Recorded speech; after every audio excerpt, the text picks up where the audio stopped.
जिसको 4 श्लोक का ज्ञान नहीं है, भगवत गीता का एक लाइन का व्याख्या नहीं कर सकता, उसको समाज भगवान बना के रखा। नमस्ते दोस्तों, जो इटावा में घटना देखने की मिला, इस घटना से समाज को काफी झकझोर दिया। इस घटना का कहानी यही है कि ब्राह्मण के कथवाचकों में से 2 कथावाचकों जो यादव रहते हैं, जिनको सिर मुंडन कर दिया जाता है, उसके बावजूद भी ब्राह्मण अपने बहावियों का मूत्र लाके उस पे छिड़काव करता है और उसे अपने पैरों पर गिराता है। उसको बाद बंदी बना के रखे रहता है।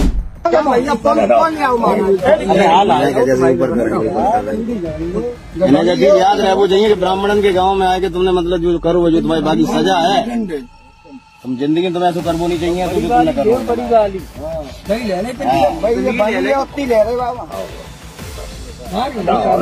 बंदी है महाराज, क्या करें, पूरा बुढ़वा पूरा ले यही तो मेन है। बस जान देना।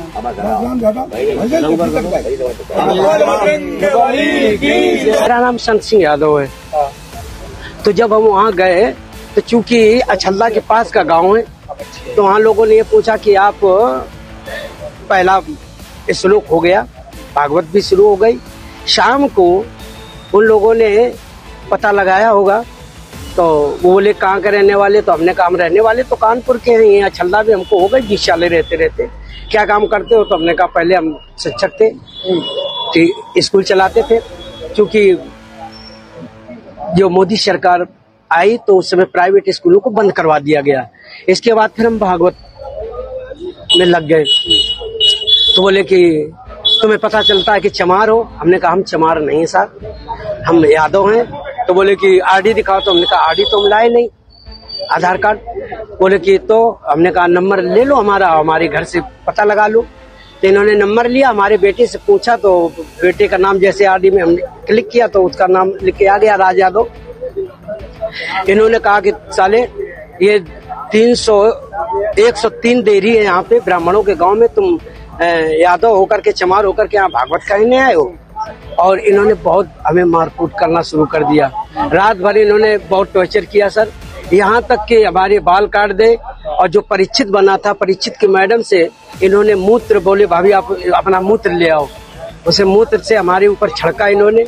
बोले ये अब पवित्र हो गए, ब्राह्मण के ये मूत्र तुम्हारे ऊपर पड़ गया, अब तुम पवित्र हो गए। इटावा के घटना के देखने के बाद हम यादव भाइयों से यही कहना चाहते हैं कि ऐसे ऐसे पखंड पर हम लोग से रिश्ता तोड़ दो भाई, जो पूजा पाठ के नाम पर हम सबको गुलाम बना के रखा है। अगर पूजा पाठ करना था खुद कर लो भाई। उस ग्रंथ में लिखा हुआ कि यादव पूजा खुद नहीं कर सकता या करवा नहीं सकता।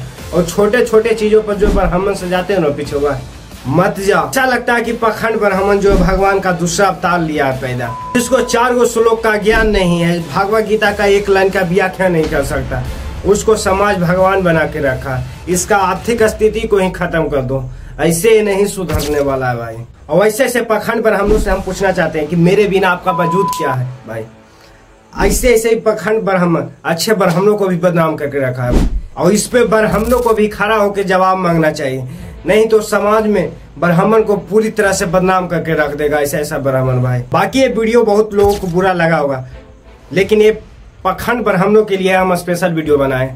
ये कोई मकसद नहीं था कि ब्राह्मण भाइयों को दिल पे ठेस पहुंचाने के लिए। बाकी अपना राय कमेंट में जरूर बताया। उस वीडियो को ज्यादा से ज्यादा शेयर कीजिएगा और चैनल को सब्सक्राइब करके इस वीडियो को दबा के शेयर करो भाई, कि ऐसे ऐसे अंधभक्त जो समाज में उसको जागरूक मिले।